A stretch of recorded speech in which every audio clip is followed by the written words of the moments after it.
How's it going, everyone? It's David here, and welcome back to another episode of Hemlock Hills, a traditional amusement park I am building in Planet Coaster 2. In the last episode, I created a BA Shift Wild Mouse coaster, and going right into this episode, going to be further adding more rides and buildings here on the east side of the park. And I'm going to begin things here at the end of this midway with a train station, and yes, we'll be having a miniature train ride. Now, this ride is not going to be for transportation, at least not as of yet. I have not finalized what my layout of the ride will be. I further want to build up the park, but what I do know is that I want this train ride to go under my Blue Flyer wooden coaster, go around, and then for now it will just come right back to the station. It will be a small loop.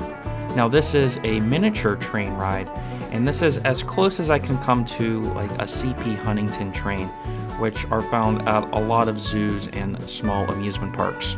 And I wanted to make a simple wooden station. And next to the station, I'm going to have a fake switch track that leads to a maintenance bay where you could theoretically store a second engine.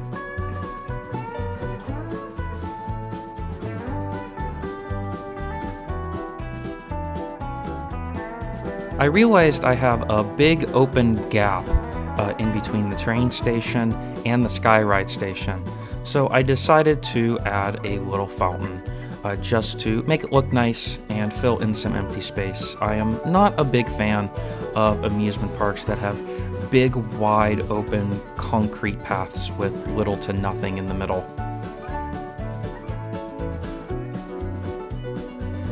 Further expanding, my next ride is going to be a classic scrambler. I really enjoy scrambler rides in real life, and I can't believe at this point that I have not added this ride model here to Hemlock Hills yet.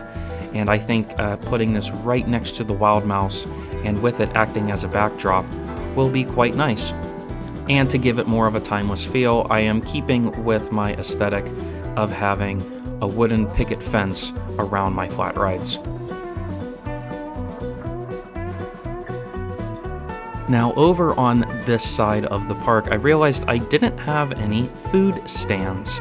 So what I did was I took my French fry stand that I built several episodes back over on the west side of the park and just copied and pasted it over here on the east side. But instead of French fries, I will be having pizza and changing the color scheme to match with the Pizza Pen brand in-game. And next to it, I have a little seating area with some gardens and umbrellas. And to fill this space even more, adding in a bathroom. I don't want this bathroom to stand out too much, so I went with a forest green. And on one side you're going to have a bathroom, and then on the other side I am having a changing room. Now, I don't have a pool, at least as of yet, so stay tuned for that. I think that will be my next episode. But this will be a multi-purpose building with a bathroom, changing room, and I am also adding some utilities and a staff room here as well. I noticed I had a gap in between my Wild Mouse and Looper rides, so decided to add a little guest relations building. As I had the park open, I had a lot of guests complaining that they were getting sunburnt and need sunscreen, and in-game guest relations is where you can get your sunscreen. So decided to add this building, have two stands on either side. I decided the other one will be just a balloon stand. Nothing too crazy, but this building looks like it would have come out from the 1960s or 70s. Several episodes ago, I made Calamity, which is an aero looping coaster, and with it, it had onboard photos. And I realized I wanted to add something that for my other major coaster in the park, the Blue Flyer. So I added a on-ride photo right after the first drop, and then right here by the exit and underneath of the sign, decided to extend the station that I already built with a very small photo booth stand to fill in this open path between my train station and scrambler. Added some game booths Now, I took some of these midway and arcade games from the Frontier Workshop, make sure you go check them out, and added little pavilions to fill in this empty space. Now, to make sure that guests do not walk through or clip through these machines, I started off by adding a barrier that didn't quite work and it didn't look quite right, and then eventually I settled on adding in a staff path so that regular guests do not walk on this path. And I do quite like the look of this. It's simple, quick, but I like it.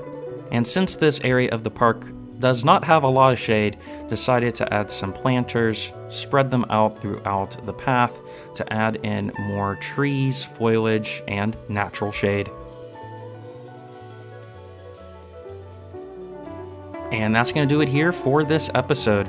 Let me know your thoughts on what I created here in this episode, as well as everything else I've made in Hemlock Hills so far. I've been having a lot of fun making this series. If you enjoyed this video, make sure you like it and subscribe for more gaming and amusement park content. And with that being said, thank you all for riding, and I'll see you next time.